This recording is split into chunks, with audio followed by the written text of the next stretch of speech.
હર હર મહાદેવ। તો ગાઈ જુઓ અમારે અહીંયા કાર્તિકી ભગવાનનું મંદિર એક જ વાર વરસમાં ખુલે છે અને વરસમાં એક જ વાર જે દિવસે પૂનમ હોય ને કાર્તિકી પૂનમ જે કારતક મહિનામાં પૂનમ આવે છે એ પૂનમના દિવસે જ મંદિર ખુલે છે। તો અમારા અહીંયા બિંદુ સરોવરની અંદર કાર્તિકી ભગવાનનું મંદિર છે।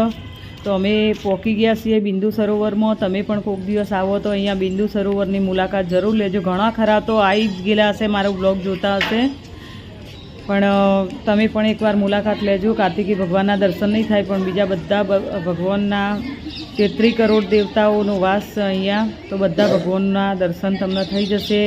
અહીંયા માતૃ કહેવાય, આપણી માતાને મોક્ષ મળે। અહીંયા મોક્ષ પીપળી પણ છે, એ વળી બીજા બ્લોગમાં આવેલું જ છે।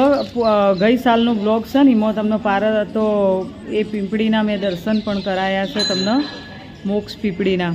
તો જુઓ હવે હું તમને ભૂખ્યા મહાદેવના દર્શન કરાવું। આંચલ હાથ પગ ધોઈ રહે, લપસણી કરી લે, કારણ કે કાર્તિકી ભગવાનના હું તમને દર્શન નહીં કરાવી શકું કે પૂનમના બીજા દિવસે વ્લોગ આવે એટલે તમારા દર્શન ના કરાય, એવી કહેવત છે કે બૈરું જુઓ ને તો ઓધડું થાય અને પુરુષ જુઓ તો રંડાપો મળે, આવું બધું। એટલે હું તમને કાર્તિકી ભગવાનના તો દર્શન નહીં કરાવું, બીજા બધા ભગવાનના તમે દર્શન કરો।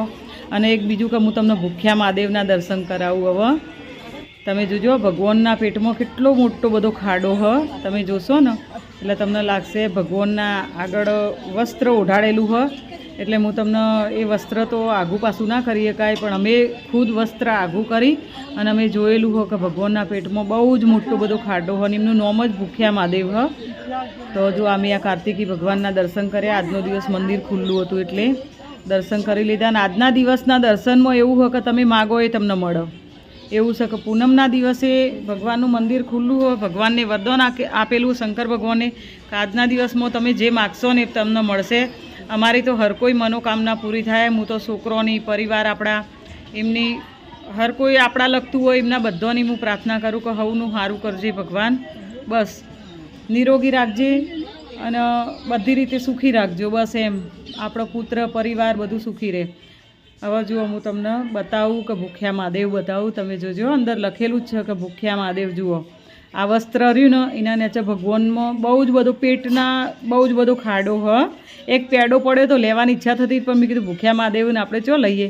અને હવે હું તમને મેળામાં લઈ જઈશ, 2 દિવસમાં મેળાનો બ્લોગ આવી જશે। અમે પણ મેળાની મોજ માણીશું, તમે પણ અમારા હંગાત રહે।